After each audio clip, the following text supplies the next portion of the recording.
Hi అండి, welcome to my channel. Thumbnail చూసే ఉన్నారు కాబట్టి డైరెక్ట్గా అయితే మ్యాటర్లోకి వెళ్ళిపోదాము. మొదటగా మా భూమిని అయితే శుభ్రం చేసినామండి.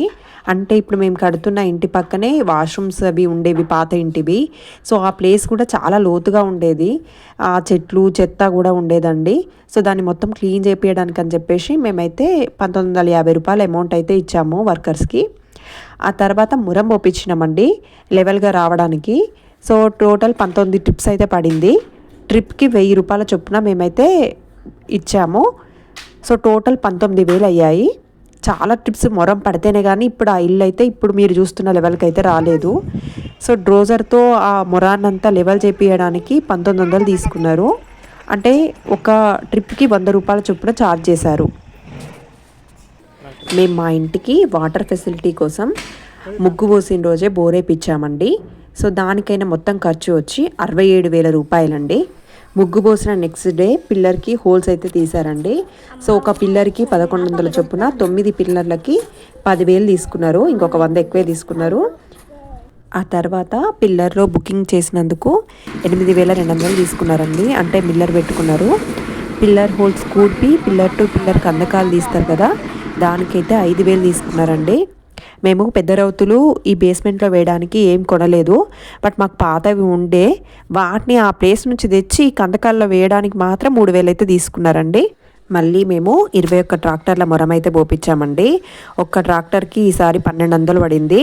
వీటిని నేర్పినందుకు జేసీబీకి అయితే 6,000, మొత్తం బత్తాలతో కలిపి 31,900 అయితే ఇచ్చామండి. ఈ మొరంని నేర్పి ఇంటిపైన గాలలు బెడ్ కోసం తీసినందుకు వర్కర్కి అయితే 2,400 తీసుకున్నారండి. ఇప్పటి వరకు మా మేస్త్రికి 53,000 అప్పచెప్పినామండి. ఇదంతా వచ్చి వర్కర్స్ కాస్ట్. ఇకపోతే మెటీరియల్స్ కాస్ట్ అండి. సిమెంట్ మేము మొత్తం బెడ్ పడే వరకు 110 బ్యాగులు అయితే తెప్పించినాము. టోటల్ 39,600 అయింది. మొత్తం ఆల్ట్రాటెక్కే యూజ్ చేస్తున్నామండి ఇప్పటి వరకు కూడా. ఐరన్ వచ్చి 12 mm bars 8 mm bars use చేసాం బెడ్ వరకు. 12 mm బార్స్ 75 బార్లకు 61,125 రూపాయలు అయింది. 8 mm బార్స్ 40 వచ్చి 15,120 రూపాయలు అయింది. మొత్తం కలిపితే మనకు ఐరన్కి 76,245 రూపాయలు అయిందండి. ఇకపోతే కంకర, దొడ్డు కంకర ఒక ట్రాక్టర్ని తెప్పించాము, సన్న కంకరని 3 ట్రాక్టర్లు తెప్పించాము. ఒక ట్రాక్టర్కి 3,800 అండి. రెండిటికి ఒకటే కాస్టు. ఇసుకేమో సన్నది 4 ట్రాక్టర్లు, దొడ్డుదేమో ఒక ట్రాక్టర్ తెప్పించాము. ఇసుక కూడా సన్నది దొడ్డుది ఒకటే కాస్ట్ అండి.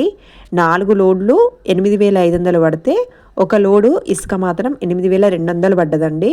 సో కాస్ట్ టోటల్గా ఇసుకకి కంకరకి కలిపి 56,200 అయింది. మేము పునాదికి సిమెంట్ ఇటుకే యూజ్ చేసామండి. మేమైతే 3 ట్రాక్టర్లు తెప్పించాము. ఒక లోడ్లో 400 వస్తాయి. ఒక లోడ్కి 9,200 చొప్పున మొత్తం 18,600 అయితే అయింది. థర్డ్ లోడ్లో కొంత అయితే మిగిలిందండి.